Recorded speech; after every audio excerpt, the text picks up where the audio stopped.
des eaux turquoises, des plages de sable blanc et un soleil éclatant. C'est ainsi que nous imaginons Tahiti.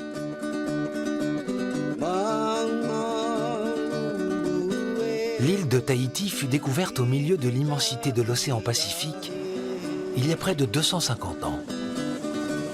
Pour beaucoup, les mers du Sud sont un petit bout de paradis sur Terre. Un rêve d'île au milieu de nulle part, solitaire, mystique et magnifique.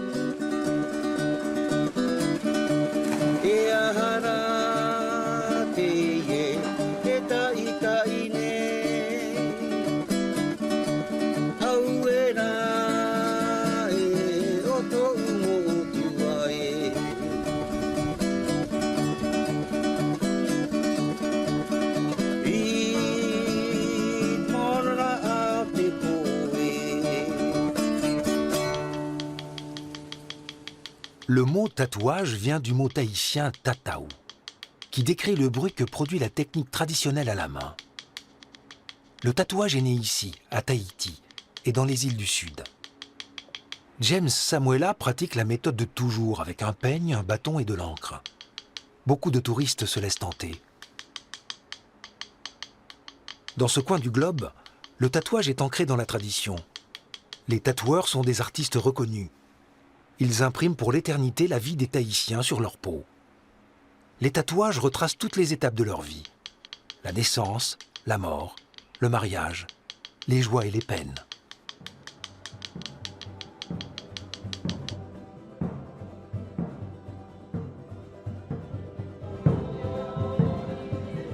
Dans cette troupe de l'île de Moorea, rares sont les danseurs sans tatouage. Cet art corporel douloureux fait partie de la culture polynésienne, tout comme la danse et la musique. Les danses tahitiennes furent interdites par les missionnaires au XIXe siècle. Les tatouages aussi. Ils étaient devenus tabous. Tapu en tahitien. Encore un mot d'origine polynésienne.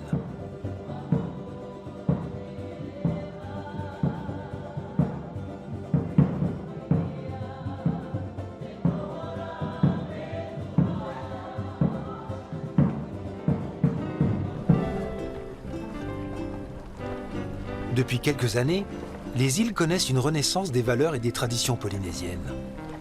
Le capitaine Punua s'en réjouit. Sa peau aussi raconte de nombreuses histoires. Mais il n'en dira rien, préférant garder le secret. Punua a 72 ans. Il vit au rythme de la nature à Rangiroa, une des 76 îles de l'archipel des Tuamotu. Aucun autre endroit du globe n'est aussi éloigné de tout continent que la Polynésie française. Près de 6000 km la séparent de l'Amérique du Sud, 7600 de l'Australie. Et pourtant, la modernité a depuis longtemps déjà rejoint ces côtes ensoleillées. Où les Polynésiens ont changé de mentalité, ils préfèrent aller vite que sentir le plaisir de l'océan ou du vent, je pense. On a changé cette mentalité. Parce que les grands-parents, avant, je me rappelle, mes grands-parents, ils mettaient 7 jours pour aller à Tahiti. 7 jours à la voile, mais ils ne se plaignent pas. 7 jours déjà, c'est beaucoup pour eux. Mais il y en a qui mettent 15 jours pour aller. Maintenant, on peut le faire en 24 heures. En 24 heures, tu arrives là-bas, et il y en a encore qui se plaignent, ah, c'est long. Mais bon, chacun a sa pensée. C'est l'heure de pointe à Papeete, la capitale administrative de la Polynésie française. La ville compte 26 000 habitants, un dixième de la population globale des 118 îles. La ville abrite un port de commerce, 2 chaînes de télévision et une station de radio. Depuis quelques semaines, un seul sujet fait la une.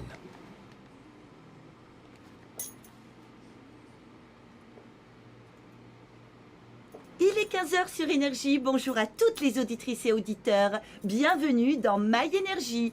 Et attention, attention, dans 2 jours, la course la plus importante, la plus physique, la plus dure. Attention, attention, écoutez bien, la Vaikinui va à 2013, bien sûr, du Pacifique Sud. Dans quelques instants, on repartira avec Rihanna sur Énergie. Ces 3 jours de novembre, le monde entier s'invite en Polynésie française. le compte à rebours a commencé pour le plus important des événements sportifs des mers du Sud. Des équipes de télévision assiègent le port de Huanine. L'Avaiki Nui Va'a est la plus importante et la plus redoutable course de pirogue au monde.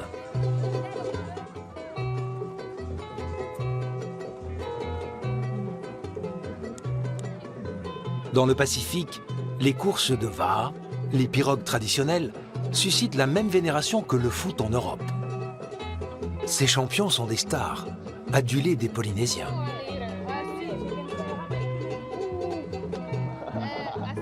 La fameuse course passe par les îles sous le vent. Huanine, Raitea et Bora Bora. Elle attire chaque année des spectateurs de tout le Pacifique, et même au-delà.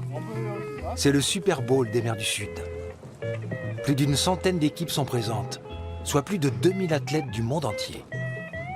La course existe depuis 22 ans et demeure la plus spectaculaire dans son genre.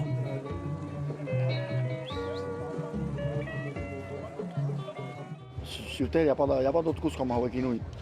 Les Hawaïens ils veulent légaliser, concurrencer avec la Hawaii Nui, mais c'est impossible. La Hawaii Nui, c'est la course unique sur Terre.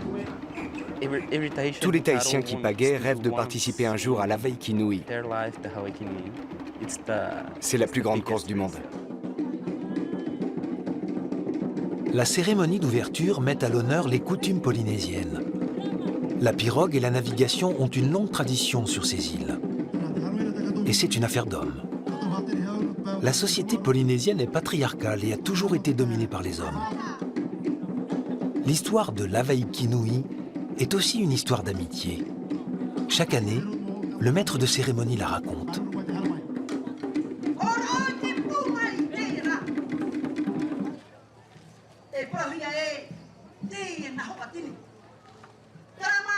Il y a 22 ans, une bande d'amis navigua en pirogue de Bora Bora jusqu'à Raitea. Le voyage fut si agréable qu'ils décidèrent de recommencer l'année suivante. C'est ainsi qu'est née l'idée de l'Avaiki Nui.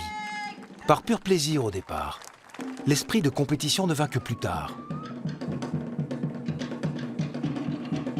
Les Polynésiens n'ayant pas développé de langue écrite, la transmission orale du savoir, tout comme la danse et le chant, tiennent une place très importante dans leur société. Depuis une trentaine d'années, les Polynésiens redécouvrent et font vivre des traditions que l'on croyait perdues.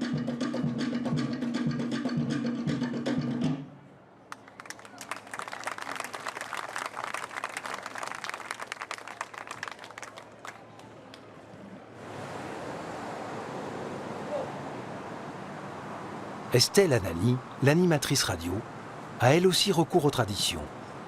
Suite à une dispute familiale, elle souhaite se protéger du mauvais œil. Avec un tatouage. Son corps entier est une œuvre d'art. Tu veux qu'on enlève pour... Je sais pas, ça dépend de toi. Son cousin Aroma Salmon est un artiste reconnu. En tant que musicien, mais aussi tatoueur. Il a délaissé le peigne pour le dermographe, un appareil électrique. Il est le descendant d'une très ancienne famille royale de Tahiti. Comme sa cousine, il vit avec son temps, tout en respectant les traditions polynésiennes.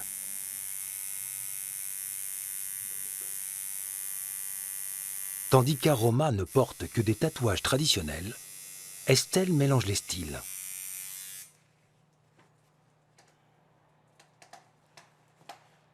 Alors ici, j'ai voulu tatouer un ange. Parce que pour moi, on a tous un ange gardien. Donc, et en même temps, il est protecteur. Parce que tous les jours, on est confronté soit à de la jalousie ou la méchanceté, surtout gratuite. C'est ce qui fait le plus mal. Et voilà, donc j'ai voulu représenter un ange qui me protège et qui veut dire « je suis protégée et le mal ne peut m'atteindre ». Amen. Les traditions familiales d'Aroma sont aussi anciennes que Tahiti. Nous, on fait partie de la transition entre les traditions. Nous, on est la transition entre mes grands-parents, arrière-grands-parents, parents et nos enfants qui sont maintenant grands. Et on est en plein milieu, du coup, on arrive facilement à jongler entre les deux. Et pour nous, c'est facile de composer avec l'ancienne méthode et puis la modernité. Je maîtrise plus le tatouage polynésien parce que je suis moi-même polynésien. Oui, alors ça c'est l'arbre. Avec les racines, comme je disais tout à l'heure, c'est avoir de bonnes jambes dans le sol.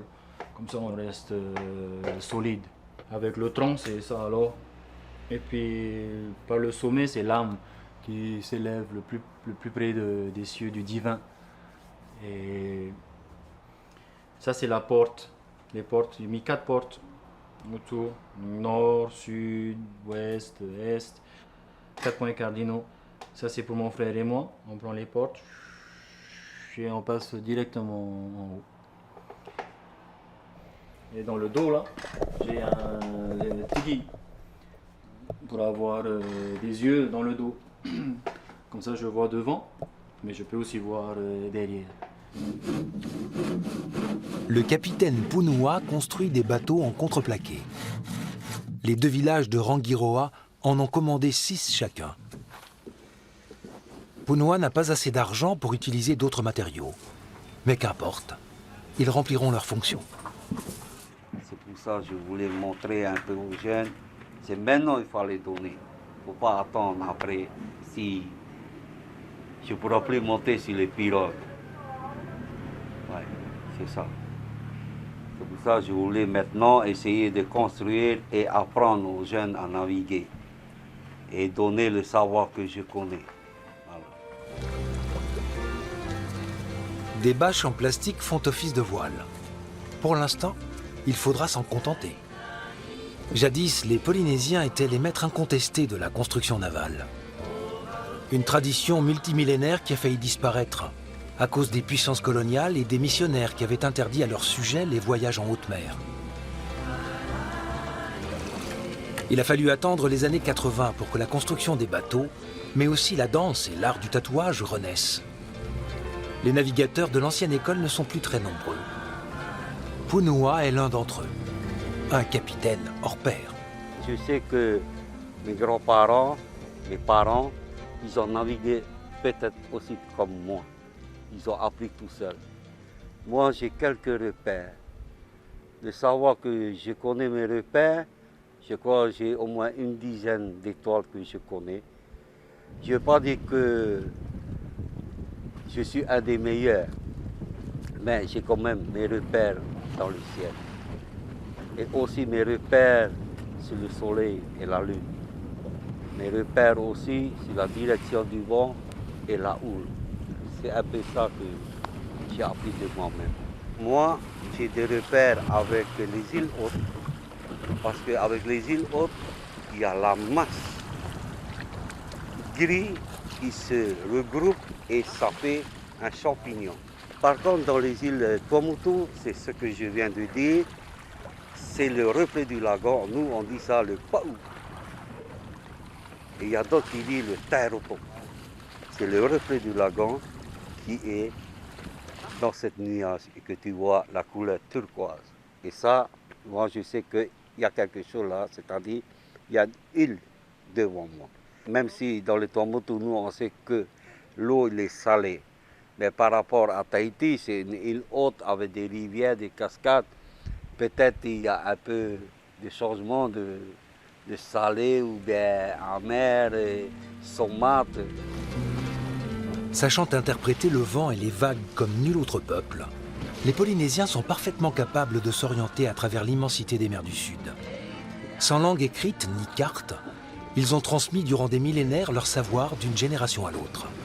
À quelques élus, à chaque fois. Si cet océan, si cette pirogue pour raconter tout ça, ici à terre, c'est rien, t'as rien.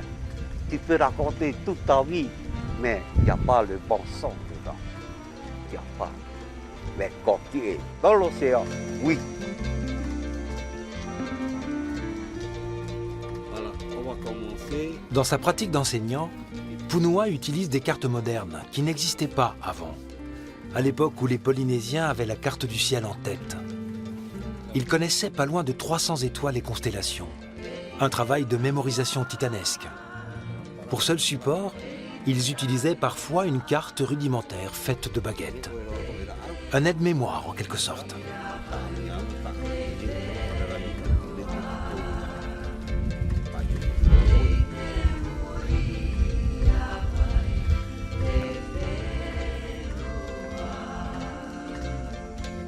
Et dans quelques minutes, dans quelques instants, la Viking Nuiva à 2013 va commencer. Alors, go, go, go! La tension est à son maximum. Le coup d'envoi pour la plus grande course de pirogues vient d'être donné. 120 pirogues se lancent à l'assaut de l'océan. La course se déroule en 3 étapes. De Huanine jusqu'à Bora Bora, en passant par Taha et Raitea, 130 km en tout. La première étape est de 45 km. Elle va de Huanine à Raitea. Plus de 1000 embarcations en tout genre accompagnent les pirogues. Le Tour de France de la Polynésie a commencé. En jaune, les gagnants de l'an passé, l'équipe EDT. Le sens de l'orientation des navigateurs d'antan n'est pas utile ici. En revanche, il faut beaucoup d'endurance et une grande force physique. Les meilleurs pagayeurs donnent jusqu'à 80 coups de pagaie par minute. Et les participants ne se relaient pas. Ils font la course d'un bout à l'autre. Les plus audacieux sautent à l'eau. Sans penser aux requins qui pullulent, ni aux coups de pagaie qui pourraient les blesser, ils vont ravitailler les athlètes.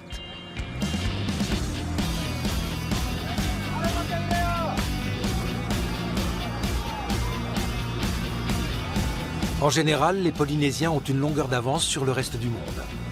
L'équipe Shelvaha, une des grandes favorites, est en tête.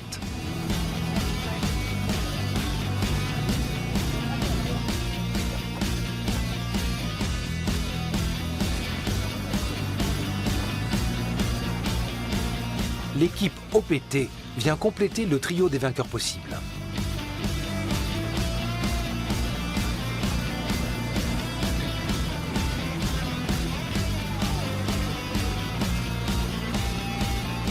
Mais la course pourrait réserver quelques surprises. Un outsider, Paddling Connection, prend la tête, tandis que les favoris sont au coude à coude. Les gagnants de l'édition précédente, EDT et Shelvaha.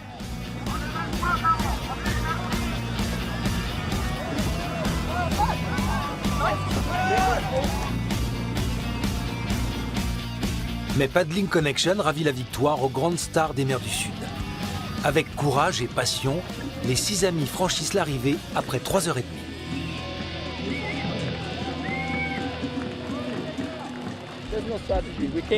On s'est dégagé les premiers.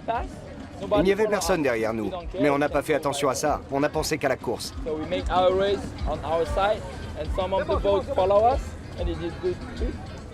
L'année dernière, c'était notre première participation. Et on a remis ça cette année. Nous sommes très heureux d'être là. On ne fait pas attention aux autres équipes. Elles ont de grands sponsors. Nous ne sommes pas des professionnels. Nous n'avons ni argent ni sponsor.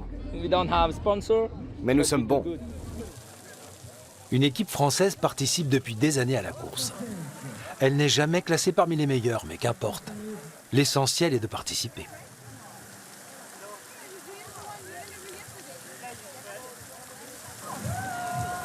So hard.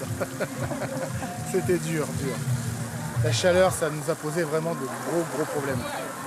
Parce qu'il faisait 6 degrés quand on est parti, là on arrive, au bout de 3 heures de course. Trop chaud. Dès que les nuages sont arrivés, ça a été un petit peu mieux, on a remonté les pirogues. On a fait un temps, on a fait mieux que l'année dernière, donc je ne sais pas combien on est classé, mais c'est bien. On a fait mieux. Le succès des outsiders fait sensation. Les médias ne parlent que de ça. La Viking Nui est un grand show télévisé. Pendant 3 jours, les chaînes suivent en direct l'événement. La compétition occupe tous les écrans et pas seulement en Polynésie française. Matai, lui, n'est pas là pour la course. Le journaliste travaille aujourd'hui sur un sujet politique. Lui aussi est très attaché aux traditions insulaires. Toutes les semaines, avec d'autres passionnés, il fend les flots à bord du Fafaité, une pirogue double construite sur le modèle des anciennes embarcations. L'objectif est d'apprendre la navigation traditionnelle en se basant sur les signes de la nature.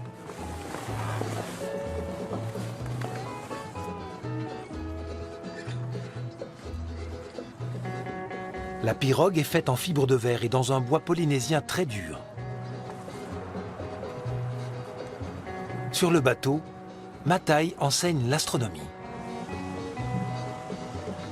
Alors moi je suis un apprenti sur cette pirogue, ça fait moins de 5 ans que j'apprends à naviguer à la manière moderne, mais aussi à la manière plus traditionnelle, sans instrument.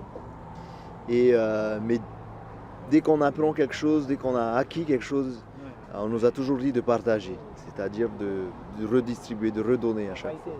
Et c'est ce qu'on fait. Lorsqu'on a le temps, le week-end, on part en navigation, comme on vient de le faire par exemple. Et c'est toujours un plaisir pour nous d'avoir des nouveaux venus, des jeunes, des moins jeunes, et de leur donner ce qu'on sait. Te Mana o Te Moana, la force spirituelle de l'océan. C'est le nom du projet initié par un Allemand, Dieter Paulmann. Une flotte de 7 pirogues de grande valeur viennent enrichir 7 archipels du Pacifique Sud. Il s'agit de contribuer au renouveau de la navigation traditionnelle, tout en œuvrant pour la protection de la nature. Construites selon la tradition, les pirogues sont néanmoins équipées de matériel high-tech, comme des panneaux solaires. Mais on y trouve aussi des cartes du ciel très symboliques. Les pirogues sont le trait d'union entre le passé et l'avenir, entre les savoirs ancestraux et les nouvelles technologies. Elles permettent aussi de réunir hommes et femmes. Jadis, les femmes n'étaient pas autorisées à monter sur les pirogues. Aujourd'hui, Fahatiarou Salmon enseigne la voile. Là, t'es parti. J'ai appris la navigation sur Fafaité quand elle est née il y a 4 ans, en 2009. Pourquoi? Parce que je voulais donner un nouveau souffle à notre jeunesse aujourd'hui, qui est, on va dire, qui s'enclenche un peu trop dans la modernité, toujours derrière Facebook, les ordinateurs, les téléphones portables, alors qu'on peut très bien, et qui se détachent complètement de leur culture. Donc moi, c'était ça, rattacher les jeunes à leur culture par le biais d'un va'a. Le va'a qui est symbole pour moi, en tout cas, d'un renouement entre les peuples.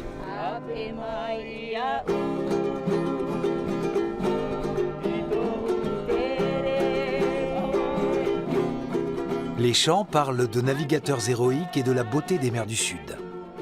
C'est un savoir vieux de plusieurs siècles qui est ainsi transmis aux plus jeunes.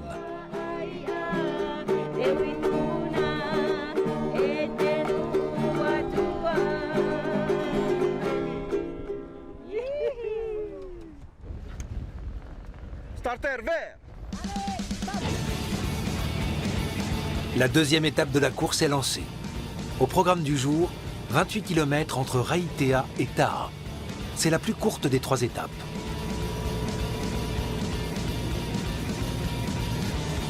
Cette fois, les favoris sont bien décidés à ne pas se laisser surprendre.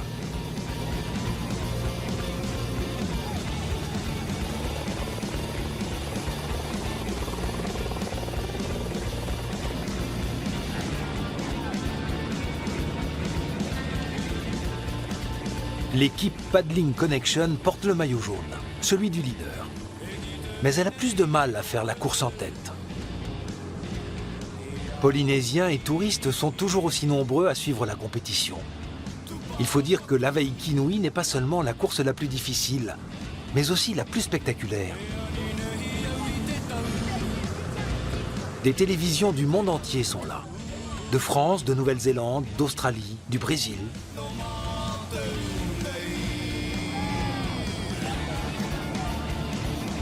Les champions du Pacifique jettent toute leur force dans la course. Les eaux, d'habitude si calmes, bouillonnent. Cette fois, c'est l'équipe Shelva qui imprime son rythme. Paddling Connection n'est pas loin. Les gagnants de l'an passé, l'équipe EDT, sont tout près, eux aussi.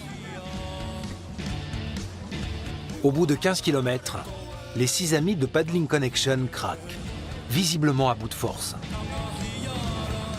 L'équipe EDT gagne du terrain. C'est une lutte sans merci pour le prestige et la gloire. Pour les sponsors, c'est une affaire de gros sous. Les Polynésiens ne veulent rien manquer du spectacle. Après presque 2 heures, la ligne d'arrivée est franchie. L'équipe EDT remporte l'étape. Les 6 amis de Paddling Connection terminent en 5e position. Assez pour garder le maillot jaune du leader. Quant aux Français, ils sont à bout de force.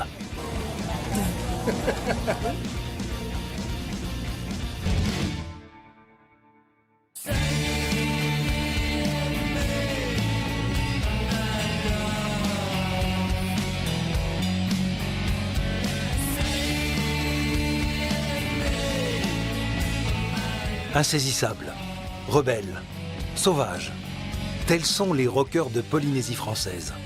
Aroma et Mano Salmon font partie du tout premier groupe de rock tahitien, Tikairi. Ils viennent d'une île où le temps s'est arrêté. À Fakarava, la vie est calme et contemplative. Quand nous étions plus jeunes, à Fakarava, on avait un poste de radio, un petit poste. C'était notre seule connexion avec le monde extérieur parce qu'on avait été sur un moto, c'était isolé de tout. Et le soir, on allait à la pointe, parce qu'à la pointe, t'as pas d'arbres, t'as juste le gravier, t'as toutes les étoiles. On voyait des satellites passer et on pensait que quand on oriente la petite antenne vers un satellite, on capte mieux la radio. Et puis, c'est comme ça qu'on a grandi dans le rock. Et puis, comme nos parents écoutaient aussi du Stones, The Beatles. C'est pas mal, mais on est plutôt underground, tu vois. La musique qui sort du sol, des ténèbres. Je sais pas, on est... that's the way, you know. Oui, voilà. Les Beatles, c'est bien, mais quand ils chantent Hey, rolling the yellow submarine. C'est trop gentil pour nous. Yellow submarine. On peut faire les Stones alors, s'il faut aller dans ce registre-là. Voilà. Maman était assez étonnée au début. Mais elle s'est fait avec le temps. Ses fils, ils sont comme ça, ben, il n'y a rien à faire. Mais maintenant... Faut juste suivre le mouvement. Mais maintenant, ça va mieux, parce qu'avant, c'était du death, du black metal. Ah ouais, avant, on jouait du black metal avant. On avait des cheveux jusque-là, là, c'était interdit par le maire, c'était des manifestations anti-religieuses. T'as le padre qui venait avec une 50aine de fidèles et sa croix à genoux. Seigneur, pardonnez les enfants. Et nous, on était là. Comme ça, on était heureux, quoi. Et maintenant, ben, avec l'âge, on fait quelque chose de plus écoutable.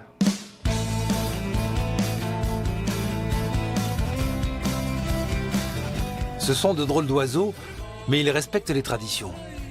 Des rockers avec un grand sens de la famille.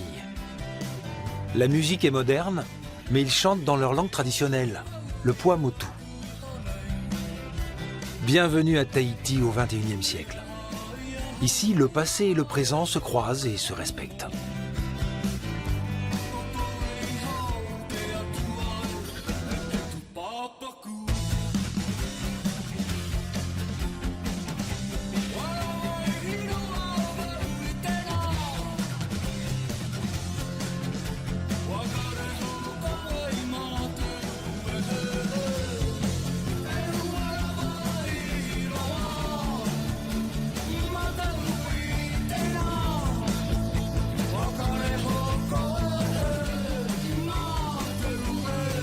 Si tu veux, je connais les parents des deux frères Salmon, Tikahiri, le groupe de Tikahiri, à Fakarawa.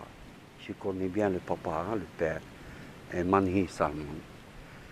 Mais les enfants, je les vus petits. Quand il y a les vacances, ils rentraient à Fakarawa avec la goélette et ils font escale ici à Rongiroa. Mais tu sais, les tatouages, ils ont bien travaillé. Mais la musique, je ne peux pas dire que j'aime et j'aime pas. Parce que chacun a sa façon de composer sa musique. Ça me va aussi des fois d'écouter la musique.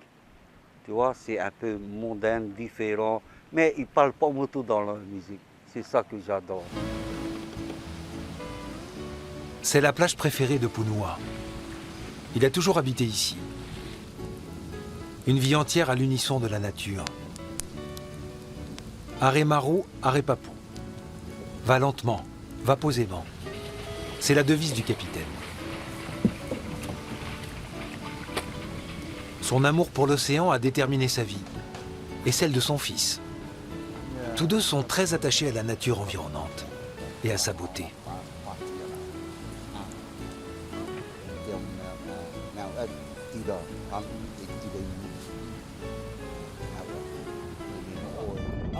La navigation traditionnelle pourrait bien être une solution d'avenir.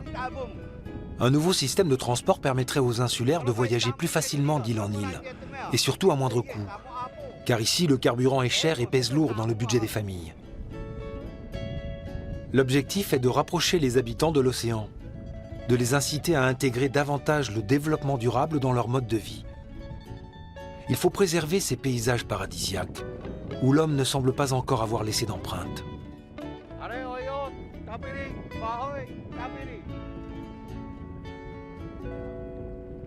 Un jour, on est obligé de faire de la voile, parce que maintenant, le pétrole et le gasoil et tout ça, mais un jour, la planète il va s'enfoncer, il n'y aura plus de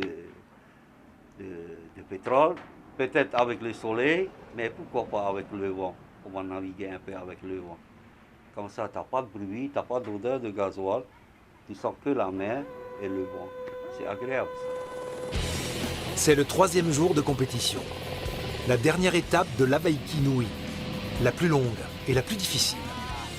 Les pirogues vont parcourir 60 km entre Taha et Bora Bora. Au bout de quelques kilomètres à peine, les Français portant le numéro 663 sont à la traîne. Seuls les meilleurs résistent. Les favoris avancent à 17 km/h en moyenne. Cette fois, c'est l'équipe Wanine qui donne le tempo.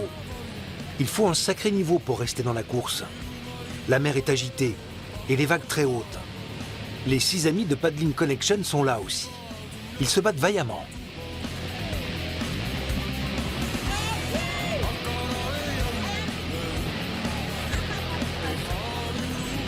Seuls les grands champions sont capables d'affronter de telles vagues.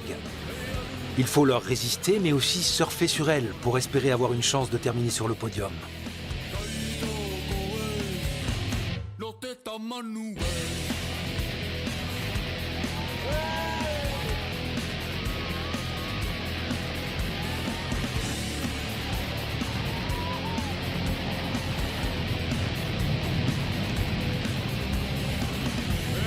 Dans la lagune de Bora Bora, le public s'apprête à vivre une fin de course à rebondissement. Après 4 heures de lutte dans les vagues, l'équipe Wanine est toujours en tête. Et derrière elle, aucune pirogue n'est en vue.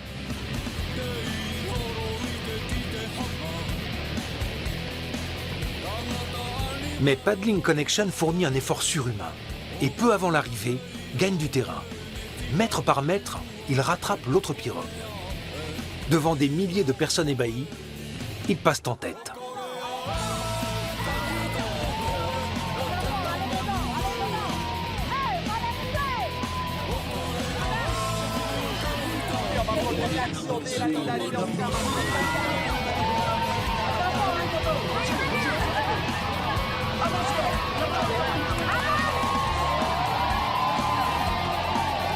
Trois petites secondes séparent les vainqueurs des deuxièmes. Pour la première fois, c'est l'esprit même de l'Avaiki Nui qui gagne. Cette course, dont l'idée avait germé dans la tête de 6 amis, est aujourd'hui remportée par 6 autres amis. Un groupe soudé qui fait vaciller de leur piédestal les grands favoris. Aujourd'hui, ce sont eux les stars du Pacifique. La foule acclame ces nouveaux héros.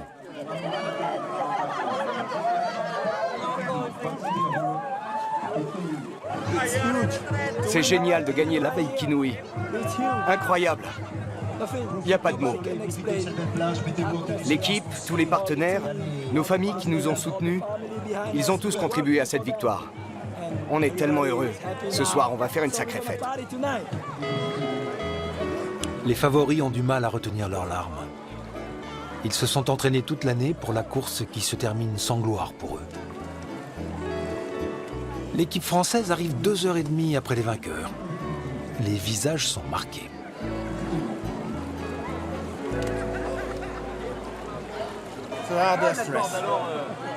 C'est vraiment la course la plus dure.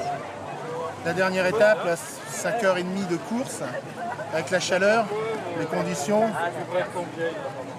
Faut surfer sur les vagues. Surfer sur les vagues.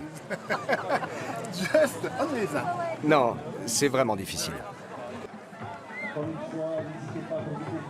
Les Français ne sont pas les derniers. 10 autres pirogues franchissent peu à peu la ligne d'arrivée. Le public est toujours là pour les encourager.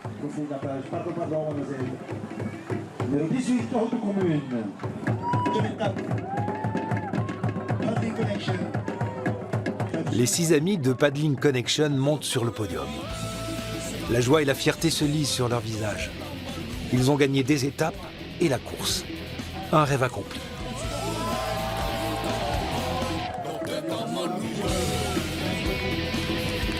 La course est dotée d'un prix de 1 200 000 francs polynésiens, soit 11 000 € pour toute l'équipe.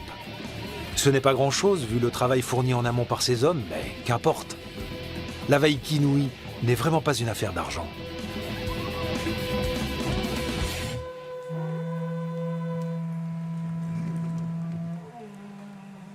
À peine une semaine plus tard, un nouveau compte à rebours a commencé.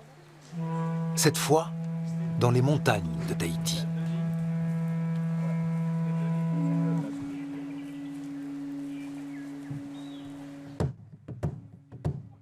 Hommes, femmes et enfants sont venus célébrer l'arrivée d'étoiles très particulières. Les Pléiades.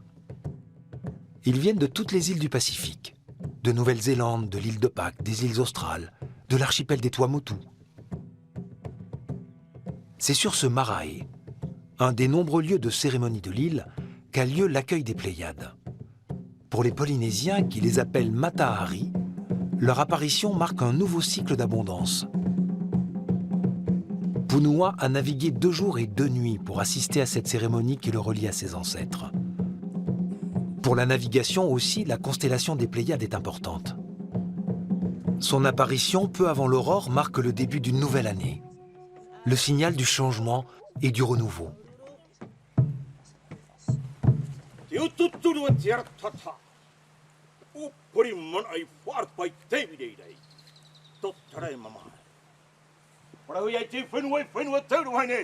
Jean-Claude, le maître de cérémonie, raconte les légendes qui entourent les Pléiades.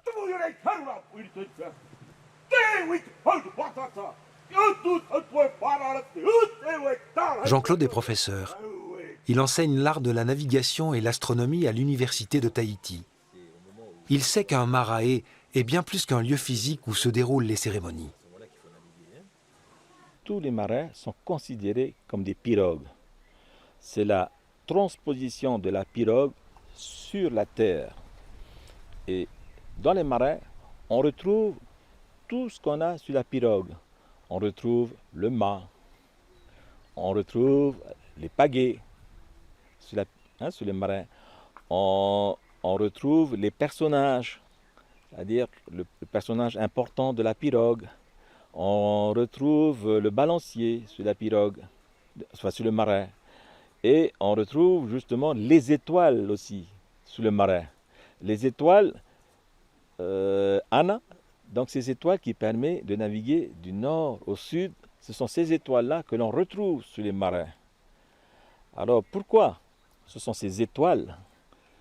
Il y en a 10 étoiles, Anna. Pourquoi on les retrouve sur les marins? Parce que ces marins servent aussi aux navigateurs pour l'apprentissage à la navigation. Parce que toutes ces étoiles-là, il n'y avait pas d'écrit autrefois. Il fallait mémoriser dans la tête. Donc, sur la carte qui est là, il y a à peu près une centaine d'étoiles et de constellations. Et ces 100 étoiles et constellations, il fallait les retenir dans la tête, mémoriser. Et les étoiles les plus importantes, comme les Anna, les étoiles les plus brillantes qui permettent de ne pas se perdre en mer, ceux-là étaient les plus importantes. Ils étaient toujours sur les marins des navigateurs, là où les navigateurs apprennent à naviguer. Ils sont là, c'est Unula qu'on appelle des Anna.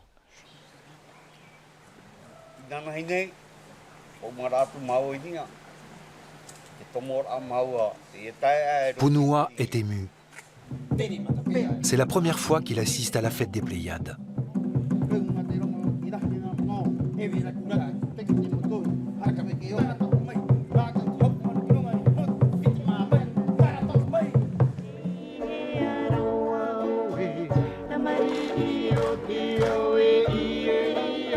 La cérémonie du kava fait partie des nombreux rituels.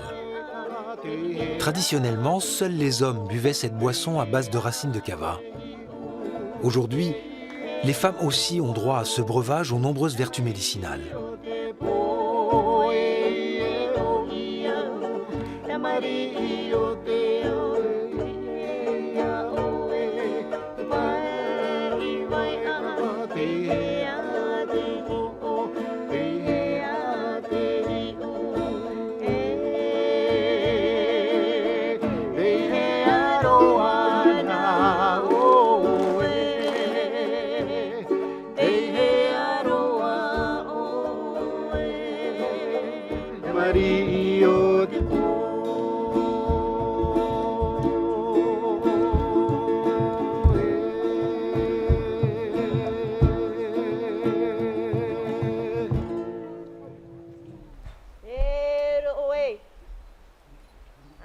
Sur ce marae, les 11 derniers Unus vont être posés. Les sculptures en bois symbolisent les 11 étoiles les plus brillantes, les Ana, qui indiquent le nord et le sud.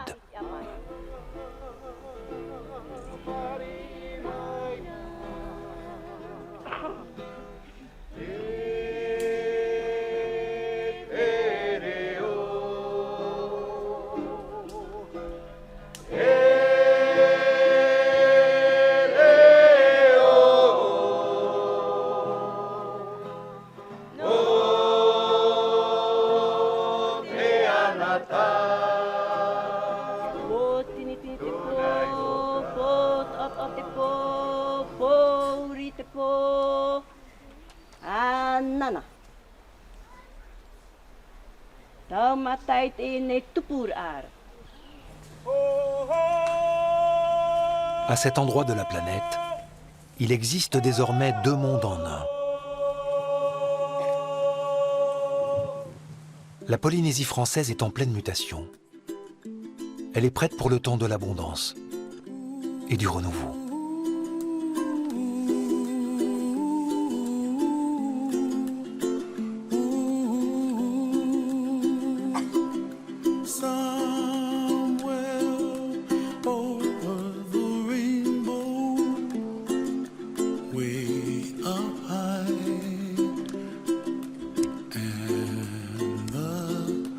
Dreams that you dream of once in a love.